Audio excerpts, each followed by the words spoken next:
Great. We would like to welcome Councilman Mark Hugel. Councilman Hugel served as the 100th Shipyard Commander at Norfolk Naval Shipyard, and he recognized the importance of service to one's country and community. This has been evident throughout his entire career. First, a very storied career in the United States Navy, and now in his service to the city as a member of our city council. Councilman Hugel was a constant presence throughout the community in all parts of the city and cares deeply about the well-being of his fellow citizens and the city of Portsmouth. It is now my honor to introduce Councilman and Rear Admiral Mark Hugel. Good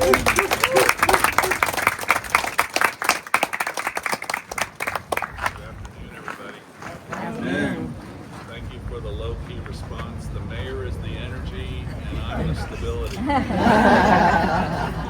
Okay, so my job today is to maybe paint the rest of the mural. I appreciate that Dorothea have filled in some of that timeline, but if we're really going to finish the mural, the final chapter that connects back to Portsmouth would have been painted down the street at what is now Norfolk Naval Shipyard.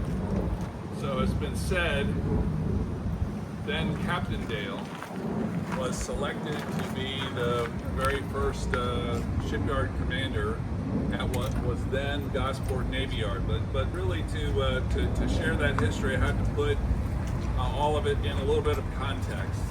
So let me share some shipyard history, some early Navy history, and then we'll tie it all together with how then Captain Dale played into that picture. So when our constitutional framers were writing the Constitution, they did something unique. There are words in our Constitution that say, we will provide and maintain a Navy. Most countries that have constitutions have no mention of a Navy, but our founding fathers understood the critical importance that the Navy would play in a country that really is a maritime nation, surrounded on both coasts by water. And so while on the one hand, they framed the Constitution to speak to providing and maintaining a Navy, they also understood that providing and maintaining a Navy cost money. And so at the end of the American Revolution, the American Navy disbanded, and the Congress decided, we don't want to spend money on the Navy right now. And then it wasn't too much after the Constitution was ratified that the Barbary pirates started harassing our Navy commerce in the Mediterranean Sea. And so it was actually Thomas Jefferson who recognized that if we're going to apply our trade across the world, the only way we're going to be able to do that is to provide safety to our commerce fleet. See, up until that time, we had depended on the British Navy to provide that safety, and then with our stroke of independence, they left us alone, and we were subject to the Barbary pirates. So in 1794, the Congress passed the Naval Act of 1794, which created the forward motion to build the first 6 frigates of the fledgling United States Navy. Okay, the first 6 frigates.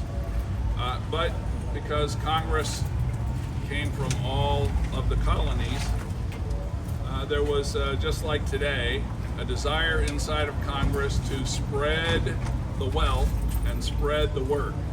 Okay, so those first 6 frigates, United States to be built in Philadelphia, Constellation to be built in Baltimore, Constitution, we know her today as Old Ironsides, to be built in Boston, Congress to be built in what is now the Portsmouth Naval Shipyard in Kittery, Maine, then in New Hampshire, President to be built in New York, and the ship that Richard Dale was hired to superintend, Chesapeake, to be built here in Portsmouth. Now, if you look at the history books will say that Chesapeake was to be built in Norfolk, but in fact it's Norfolk County actually Gosport Navy Yard, what we now know as Norfolk Naval Shipyard. So in 1794, the government recognized we need six new frigates, and they looked across the naval leadership at the time. Remember, the Navy had been disbanded. The remnants of the naval leadership, and one of the gents that they selected to oversee construction of Frigate D, wasn't named Chesapeake yet even.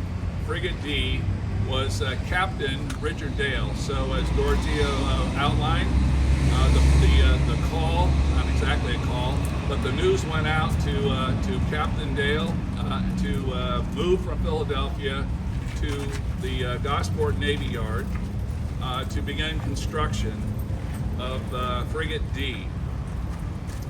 Now, history of the shipyard. Let's back up just a second. Our shipyard was initially a private shipyard. Gosport wasn't Gosport Navy Yard; it was Gosport Shipyard, and it was founded and built by a Scotsman, Andrew Sproul. So Portsmouth dates back to 1752. Our shipyard dates back to 1767. So again, before we were a nation, we had a shipyard right here on the location of Norfolk Naval Shipyard. That shipyard at the beginning of the American Revolution belonged to the Brits, but the Brits fairly quickly lost control of the shipyard to the colonists. And so the first burning of Norfolk Naval Shipyard was when the Brits left and the colonists moved in. That was in 1776. The second burning was when the colonists were being chased by the Brits and felt the need to move out. Now you have to understand, all of this was before we had a Norfolk Naval Station. The Navy shipyard was the Navy base in this part of the country. And so the Navy base was not only the shipyard, it was the supply depot, it was where all the cannon and ammo was stocked, it was where all of the timbers were stored to build our wooden fleet. So the shipyard starts out as Gosport Shipyard, and then in the early 1790s, the federal government came to the Commonwealth of Virginia because at the end of the Revolution, the Commonwealth claimed the shipyard. The federal government came to the Commonwealth and said, we need a shipyard. We're going to lease the property of Gosport to use by the federal government to begin the construction of Frigate D. And so that lease was signed, and Gosport Navy Yard, first time it's called Navy Yard, was stood up in 1794 under the leadership of then Captain Richard Dale. Interestingly, the keel was laid in the fall of or winter of 1794, or actually 1795, of the Chesapeake. But then peace broke out in early 1796. And so, again, because our Congress wasn't convinced that we wanted to spend money on a Navy, they had built a loophole clause into the Naval Treaty of 1794 that said, if peace breaks out, we're going to abandon construction of the 6 frigates. And so Captain Dale oversaw the keel laying in the fall of 1795, but then in 1796 March, peace broke out. The peace treaty was signed with Algiers, and the Barbary pirates stopped harassing our shipping. And so Captain Dale was then pulled back to Philadelphia and offered the opportunity to command a different Navy ship. And so in the meantime, what happened to poor old USS Chesapeake Frigate D? Construction stopped.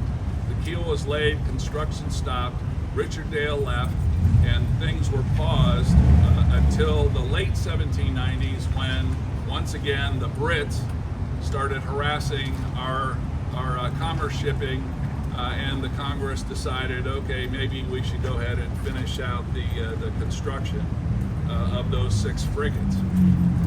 So Richard Dale, when Luann and I lived in Quarters A, you walk in the front door of Quarters A, and immediately on your left was a portrait of Shipyard Commander Number 1, Richard Dale. So maybe the mayor and some of you weren't familiar with Richard Dale, but I can assure you that every shipyard commander knows or learns the history of what was then Gosport Shipyard, Gosport Navy Yard, now known as Norfolk Naval Shipyard, and the important place that Richard Dale played in setting that shipyard pathway for the shipyard that we cherish today.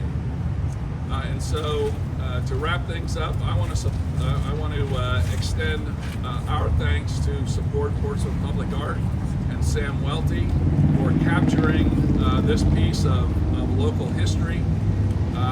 Several of us here worked on the Portsmouth VA 250 committee, and so those of us who were there know that if it wasn't for John Joyce's persistence to keep looking for the place to paint the mural, we might still not have Richard Dale captured the way Richard Dale has been captured here today. So John, well done. We appreciate your persistence in particular, but also all of your colleagues on Support Portsmouth Public Art for seeing this project through to capture for years ahead this very important piece of history. Captain Richard Dale. Thank you.